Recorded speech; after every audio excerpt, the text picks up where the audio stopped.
Assalamu alaikum students. Hopefully you are going well. So in last class we have discussed further simple trigonometry in detail. So today we are gonna start with further trigonometry. Before starting further trigonometry, हम basic simple trigonometry का एक short review कर लें. हमने simple trigonometry में जो भी rules पढ़े, they are associated for solving of right angle triangle. तो हमने जो भी सिंपल ट्रिग्नोमेट्री के अंदर रूल पढ़े थे दे solves right angle triangle.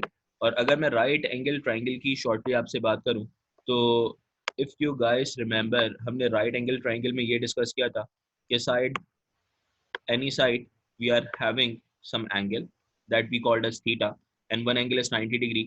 That triangle is right angle triangle or right angle triangle की associated side में the side that is opposite to angle theta is opposite, the side that is with theta is adjacent, and this is the longest one that is hypotenuse. So for solving any of the right angle triangle we apply sine theta, cos theta, tan theta. They are the ratios of sides of right angle triangle. और हमने इनके formulas भी लिखे थे that sine theta cos theta and tan theta किस किस के equivalent होते हैं. तो मैं बस वो शॉर्टली आप लोगों को जस्ट मेमोराइज करा रहा हूँ, रिव्यू करा रहा हूँ. Then we will start with further trigonometry. Sine theta is opposite by hypotenuse, cos theta is adjacent by hypotenuse, and tan theta is opposite by adjacent. However, we have also discussed one formula that we called as Pythagoras theorem, according which hypotenuse square is equal to opposite square plus adjacent square. और आप लोग को ये वाली बात भी याद होगी कि हमने इनको मेमोराइज करने के लिए एक लाइन याद करी थी दैट इज 100 का 2. And most important thing, all of the following four formulas are only and only applicable on right angle triangle. So अगर right angle triangle होगा तो ये apply होंगे as we aren't supposed to apply the following formulas. So ऐसा हमने simple trigonometry में last class तक detail से discuss कर लिया था. चले let's move towards further trigonometry. तो further trigonometry की सबसे पहली बात, इसमें associated आप जो भी rules पढ़ेंगे they are applied on any type of triangle. However, that would be right angle triangle. किसी भी तरह के ट्राइंगल पे अप्लाई कर सकते हैं, आइदर वो इक्विलैटरल हो, आइसोसेलेस हो, स्केलिन ट्राइंगल हो. इनफैक्ट राइट एंगल ट्राइंगल पे भी फर्दर ट्रिग्नोमेट्री के रूल्स अप्लाई हो सकते हैं. तो देखिए फर्दर ट्रिग्नोमेट्री के हम रूल्स किसी भी ट्राइंगल पे अप्लाई अगर हम कर रहे हैं तो हम नॉर्मली एक बात करते हैं, हम एक ट्राइंगल में कैलकुलेट क्या कर रहे होते हैं. मैं जैसे आपके पास एक सिंपली एक ट्राइंगल ड्रॉ करता हूँ. फॉर से मेरे पास ये एक बहुत ही सिंपल ट्राइंगल है. अब ये कोई सा भी ट्राइंगल है, मतलब लेट्स से स्केलिन है, आइसोसेलेस है, कोई कोई सा भी ट्राइंगल है. तो अगर मैं बात करूं कि एक ट्राइंगल में आप नॉर्मली कैलकुलेट क्या क्या कर रहे होते हैं, things that you are going to calculate on any triangle, आप क्या क्या कैलकुलेट कर रहे होते हैं. तो आई वुड से आप एक ट्राइंगल में नॉर्मली दो या तीन तरह की चीजें कैलकुलेट कर रहे होते हैं. नंबर वन, आप उसकी ये तीनों साइड्स की लेंथ कैलकुलेट कर रहे होते हैं, the length of three sides. I would say the length of three sides that you are going to calculate in any of the triangle. अच्छा, अगर मैं उनके इंटरनल एंगल्स की बात करूं, हाउएवर वो जो भी वैल्यूज हो, तो आप ये तीन एंगल्स आप किसी भी ट्राइंगल के लिए कैलकुलेट आपको एग्जामिनर करवा रहा होता है. अच्छा, अगर मैं पूछूं भाई और कोई बात जो ऐसी जो एग्जामिनर कैलकुलेट करा रहा होता है, the fourth, the I would say the seventh thing, क्योंकि तीन साइड तीन एंगल के टोटल छह चीजें हो गई, तो आपके पास सेवंथ थिंग जो एग्जामिनर आपके पास कैलकुलेट करा रहा होता है that is area of that given triangle. और last but not the least, examiner sometimes आपके पास पैरामीटर भी कैलकुलेट करा रहा होता है. तो ये these are the total 7 to 8 things जो एग्जामिनर आपसे यूजुअली कैलकुलेट करा रहा होता है किसी भी ट्राइंगल के लिए. पैरामीटर.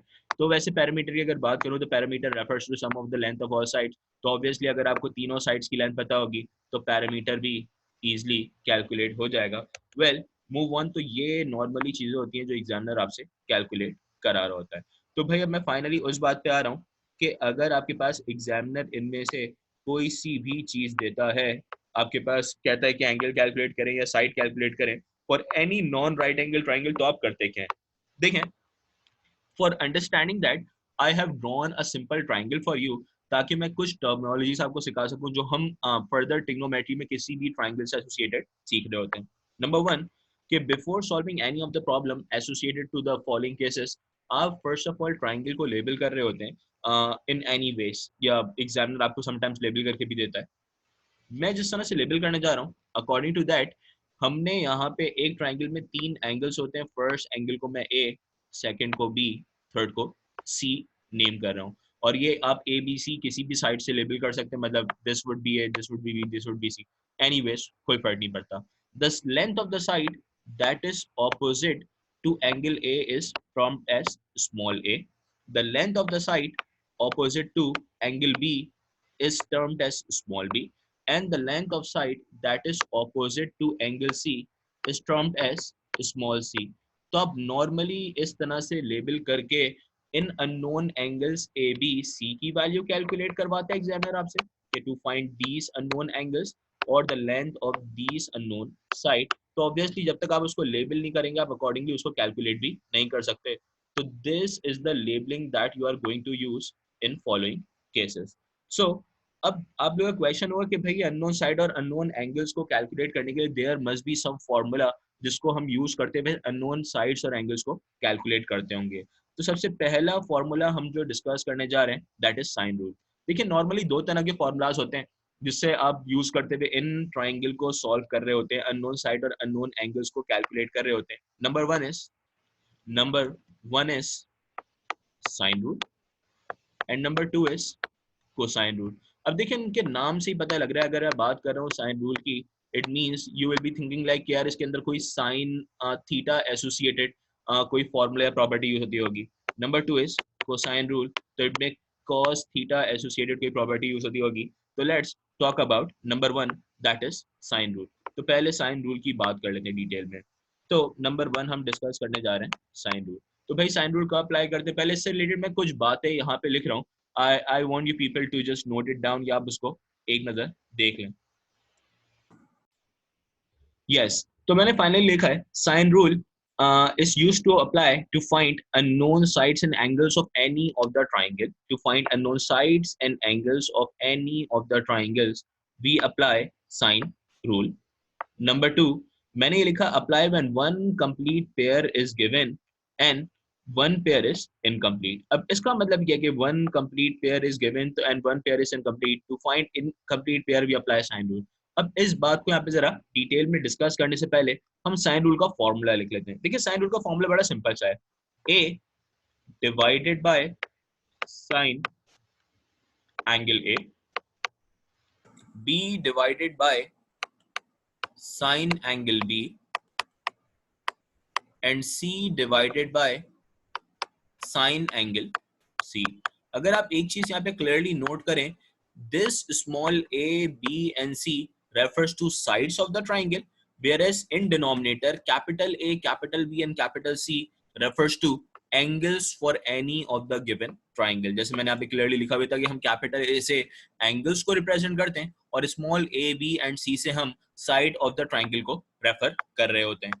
तो अब आप अगर इस फॉर्मूले को रेसिप्रोकल करके भी लिख दें, रेसिप्रोकल करके लिखने का मतलब क्या है, if you are writing it like this, sine angle a divided by small a is equivalent to sine of angle b divided by small b is equivalent to sine of angle c divided by small c.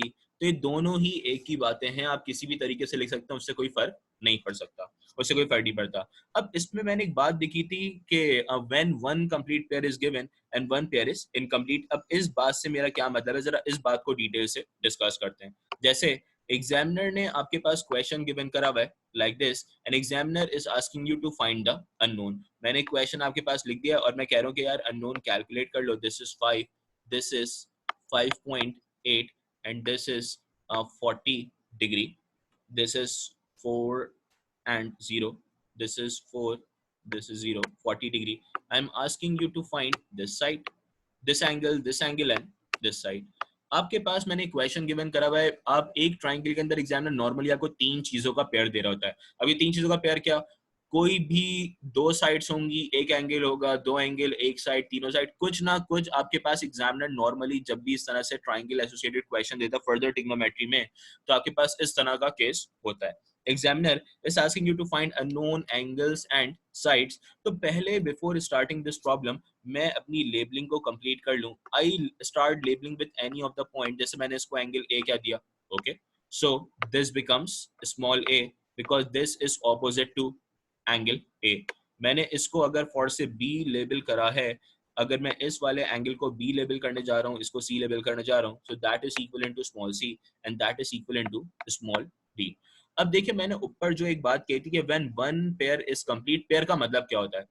Pair का मतलब होता है angle and its respective side, ये एक pair है, angle A and its respective side ये दूसरा pair है, angle C and its respective side ये तीसरा पेयर है। तो इनमें से कोई भी एक पेयर आपके पास कंप्लीट होगा। So for finding the third pair आप ये प्रॉपर्टी यूज कर रहे होते हैं जो अभी हमने ऊपर डिस्कस करी, दैट इज साइन रूल। अब देखिए आपको एक बात ये आप सोच रहे होंगे, you will be thinking like कि हाउ इज इट पॉसिबल कि इक्वेशन में दो इक्वल्स टू के साइन हो? जैसे अगर हम यहाँ पे देखें, we are having two equals to sign this and this, this and this, तो भाई ऐसा तो पॉसिबल नहीं होता ना यार, इक्वेशन के अंदर तो we are having only single equals to sign. तो ऐसी कंडीशन में आप लोग करते क्या? भाई देखो अभी हमने डिस्कस किया कि एक कंप्लीट पेयर यूज करेंगे, incomplete pair, it simply means that you are making the pairing in the following case, either you are making the pairing of these two, or either you are making the pairing of these two, or however you are also make the pairing of A with C, मतलब इन दोनों की भी आप pairing form कर सकते हैं।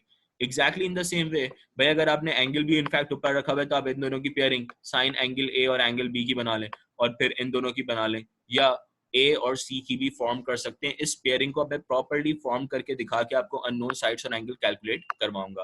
देखिए बड़ी सिंपल सी बात है, अभी हम लोगों ने सीखा कि आपके पास एक पेयर कंप्लीट है और एक पेयर इनकम्प्लीट। अभी ये केस के अकॉर्डिंगली अगर मैं देखूं तो जो पेयर मुझे यहाँ पे कंप्लीट नजर आ रहा है that complete pair is B and the incomplete pair is A।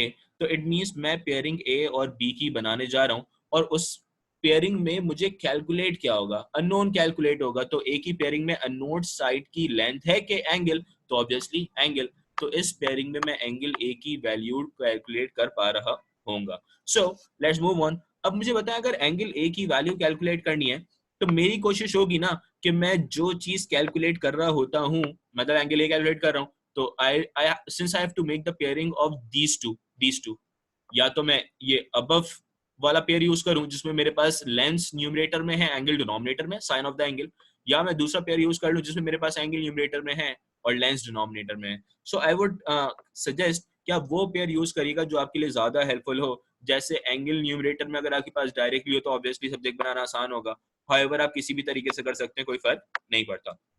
So I'll be like writing it like this, sin angle A divided by small a बराबर हो जाएगा sin of angle B divided by small b। sin angle A, angle A की value मुझे calculate करनी है, small a की value मेरे पास 5 है, that is the length of the side. Angle B is given as 40 degree, तो sin 40 लिख लिया, डिवाइडेड बाय साइड B की आपके पास लेंथ गिवन है 5.8। So since it's in division goes in multiplication, आप वैल्यूज को इजीली क्रॉस मल्टीप्लाई कर सकते हैं। तो अगर आप क्रॉस मल्टीप्लाई करें तो this is like this become like this, sine angle A equivalent हो जाएगा sin 40 multiply by 5 divided by 5.8। इस चीज को अगर आप कैलकुलेटर में सिंप्लीफाई कर लें तो आपके पास आंसर ऐसी हो जाएगा ना, आपने लिखा sin 40 multiplied by, you have just written sin 40 multiply by 5 divided by 5.8। मैं सॉल्व कर रहा हूँ प्रॉपर कैलकुलेटर में प्रॉपर सॉल्व कर रहा हूँ।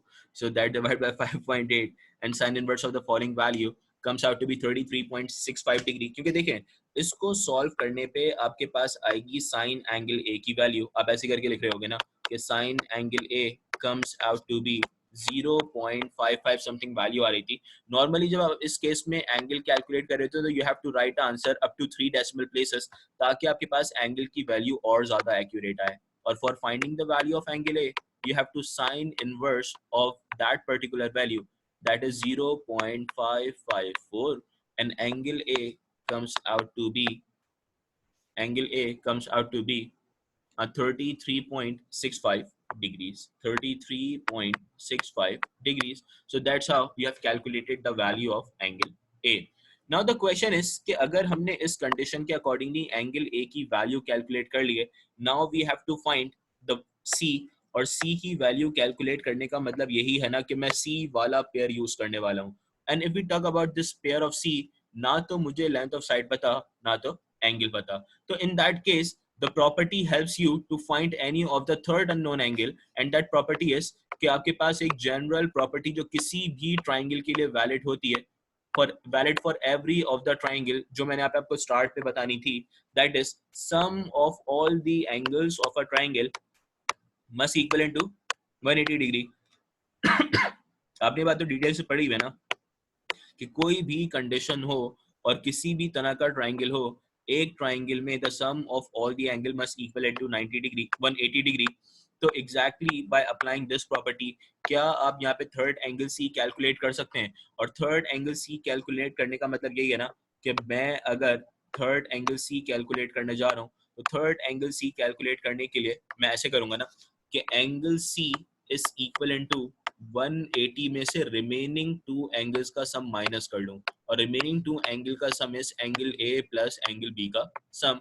तो एंगल ए की वैल्यू आपके पास यहाँ पे कितनी आई थी 33.65, उसके अंदर मैंने एड ऑन कर दिया 40 और 180 minus that particular answer comes out to be 106. यहाँ पे मैंने 40 और 33.65 को सब्ट्रैक्ट करा है, तो एंगल सी की हमारे पास फाइनली वैल्यू आ गई है 106.34 डिग्रीज. अब फाइनली अगर मैं साइड सी कैलकुलेट करने जा रहा हूँ, तो साइड सी कैलकुलेट करने के लिए मैं अप्लाई यहाँ पे क्या करूंगा, अब जरा बात समझिएगा. देखिए साइड सी कैलकुलेट करने के लिए अगेन आपने साइन रूल ही यूज करना है, और साइन रूल के पेयर के अकॉर्डिंगली, साइन रूल के पेयर के accordingly either you can use the pair of this B and C, or either you can make the pairing of this A and C. क्योंकि भाई देखें, एक pair complete होना चाहिए, एक पेयर इनकम्प्लीट. अभी हमारे पास एक पेयर जो कंप्लीट है, ए वाला भी कंप्लीट पेयर है, बी वाला भी कंप्लीट पेयर है. तो for finding this unknown pair, because angle C की वैल्यू तो आपको पता लग चुकी है, for finding this length of small C you have to make the pairing either A with C either B with C. In both the cases आपके पास एक ही आंसर आएगा, उसकी वैल्यू में कोई चेंजेस नहीं होती. तो इन दैट केस मैं पेयरिंग फॉर्म कर लेता हूँ. अब देखें, क्योंकि मुझे साइड सी की वैल्यू कैलकुलेट करनी है, तो इस केस के अंदर मैं सी को, स्मॉल सी को न्यूमरेटर में लिख रहा हूँगा ताकि उसकी वैल्यू डायरेक्टली कैलकुलेट हो जाए. तो I am just first of all writing the formula scenario, और उसके बाद मैं आगे सॉल्व कर रहा हूँ. I have to write it like this: c divided by sine of angle c is equivalent to b divided by sine of angle b. However, मैं इसकी जगह a वाला पेयर भी यूज कर सकता था. इन बोथ द केसेस आपके पास same ही answer आएगा. एंगल C की आपके पास वैल्यू आई थी 106.34, B की आपके पास वैल्यू यहाँ पे थी, आप अगर साइड B की वैल्यू देखें 5.8, और उसका रिस्पेक्टिव पेयर कितना था 40 डिग्री. तो 5.8 डिवाइडेड बाय 40, तो यहाँ पे मैं लिख रहा हूँ 5.8 divided by sine of 40 degree. Finally, this is in division. This complete part is in division, goes in multiplication with the following part. तो सॉल्व करने पे जो आपके पास साइड सी की वैल्यू आएगी, वो वैल्यू मैं यहाँ पे डायरेक्टली लिखने जा रहा हूँ. Here comes out to be the value of side C. वो साइड सी की वैल्यू मैं यहाँ पे डायरेक्टली लिखने जा रहा हूँ. Sine 5.8 divided by 5.8 multiply by sine of 106.34 divided by sine of 40 degree.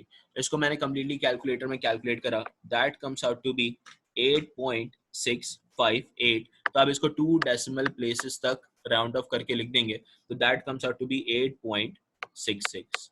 अब स्टूडेंट आपको एक बहुत ही इंपॉर्टेंट बात यहाँ पे नोट करानी है. द थिंग इज, जो मैं आपको यहाँ पे नोट कराना चाहता हूँ, दैट इज हमारे पास अब के हमने सारी की सारी लेंस और रिस्पेक्टिव साइड्स की वैल्यू को ऑलरेडी कैलकुलेट कर लिया है. अब मैं आपको एक बात नोट कराऊंगा. देखें, आपके पास ये ट्राइंगल था जिसमें हमने अननोन साइड्स और एंगल्स को कैलकुलेट करना था, दिस वन. तो इस ट्राइंगल में मेरे पास जो जो वैल्यू कैलकुलेट हो गई हैं, उन वैल्यूज को मैं आप ऐसे करता हूँ, येलो कलर से क्लियरली लिख भी देता हूँ. मैंने एंगल सी की वैल्यू कैलकुलेट करी, and angle C comes out to be 106.34. बाद में कैलकुलेट हुआ था, मैं सिर्फ लिख के आपको एक बात रिलेट करवाना चाह रहा हूँ. 106.34. आपके पास साइड सी की हमने वैल्यू कैलकुलेट करी. The value of side C comes out to be 8.66, that is this one. तो आपके पास साइड सी की वैल्यू आ गई 8.66. हाउएवर, हमने एंगल ए की वैल्यू भी कैलकुलेट करी है, और angle A comes out to be 33.65, जो कि वहां पे हमने वैल्यू पिक कर ली 33.65 डिग्रीज। अब देखिए मैं आपको एक यहाँ पे बात नोट क्या कराना चाह रहा हूँ, the thing that is to be noted, अगर आप इस ट्राइंगल में लार्जर साइड और लार्जेस्ट, अगर आप इस ट्राइंगल में एक बात को नोट करें, if I ask you the question कि भाई आपके पास जो यहाँ पे तीनों एंगल्स हैं, नंबर 1 इज 40 डिग्री, ये रहा, number 2 is 106.34 degree and number 3 is 33.65 degree। इन तीनों ही एंगल में लार्जेस्ट एंगल आपके पास कौन सा है, तो ये भी सेइंग लाइक कि 106.34 डिग्री। तो अगर आप एक बात नोट करें तो उसके ऑपोजिट साइड भी लार्जेस्ट ही होगी। अगर आप पूछो यार इन तीनों में स्मॉलेस्ट एंगल कौन सा है, तो ये भी saying like 33.65 is the smallest, तो उसके रिस्पेक्टिव साइड भी उन गिवन थ्री लेंथ्स में से स्मॉलेस्ट होगी। If I talk about like mediocre angle, तो मीडियोकर आपके पास 40 डिग्री है, उसके रिस्पेक्टिव साइड भी मीडियोकर होगी among all the three found sides. तो ये बात आपके पास हर क्वेश्चन के लिए वैलिडेट करेगी। If it isn't like so, if it isn't like so कि आपके पास ऐसा वैलिडेट नहीं कर रहा है या ऐसा आपके पास लेंस नहीं आ रही, तो इसका मतलब लाजमी आपने कहीं ना कहीं सिंप्लीफिकेशन में एरर किया है। So hopefully you guys clear about sine rule. So इंशाल्लाह see you in next class with cosine rule, और जिसमें हम कोसाइन रूल और उससे एसोसिएटेड कंडीशंस को डिस्कस करेंगे। Thank you.